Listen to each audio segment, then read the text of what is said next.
Anybody got a prescription, yeah, for this love pain? Anybody got a pill like a pop for this love pain? Anybody got a... Hello everyone, it's Keisha with Drink Coffee Make Stuff. Welcome to my channel. Today I am planning in my Villabeautifful VB Pink planner, and I will be planning for the last week in March 28th through April 3rd. So I'll go ahead and take these pages off the disc. Now, this week I have pulled out my Grl Power kit, and this was the VB kit for February. So I've pulled this one out, as well as the VB kit Skinny Washi from the Grl Power release. But I've also pulled out the VB Essentials Skinny Washi. This is new, and this is in the color Mascara. And I've also pulled these. These are word sticker strips. Not sure what you call them, but this is like Skinny Washi that has the words on them. And they are perforated, and for some reason I cannot find the end of it, but oh, I think this is it right here. But I love this Skinny Washi tape, and so it's perforated. You just tear off what you need, and it's like my new favorite. So I'm gonna go ahead and speed this video up, and when I finish, I will be back.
All right, guys, that's it. I'm going to stop right there.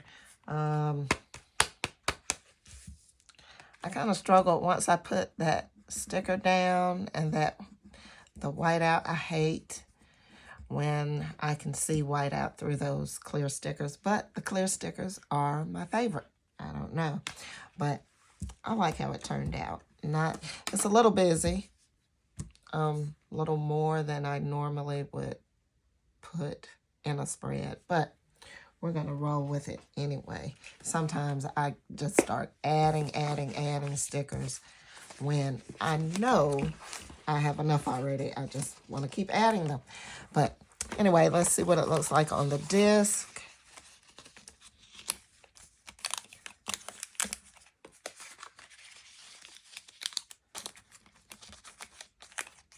All right. So, I like how it looks. I guess the black disc kind of offsets some of the black in the spread. So, let's see. And for this week, I'm looking for my Grl Power VB pens. So let's see. Where are they? Okay, so here's one. That's Empower. And here's the other one. That's Grl Power. So, really cute spreads. Not spreads, really cute pens. And the spread, I guess. So, looks pretty good. All right, guys. So, if you like this video, make sure you give me a thumbs up and leave me a comment down below. And if you want to see more videos, make sure you hit the subscribe button. And until next time, happy planning.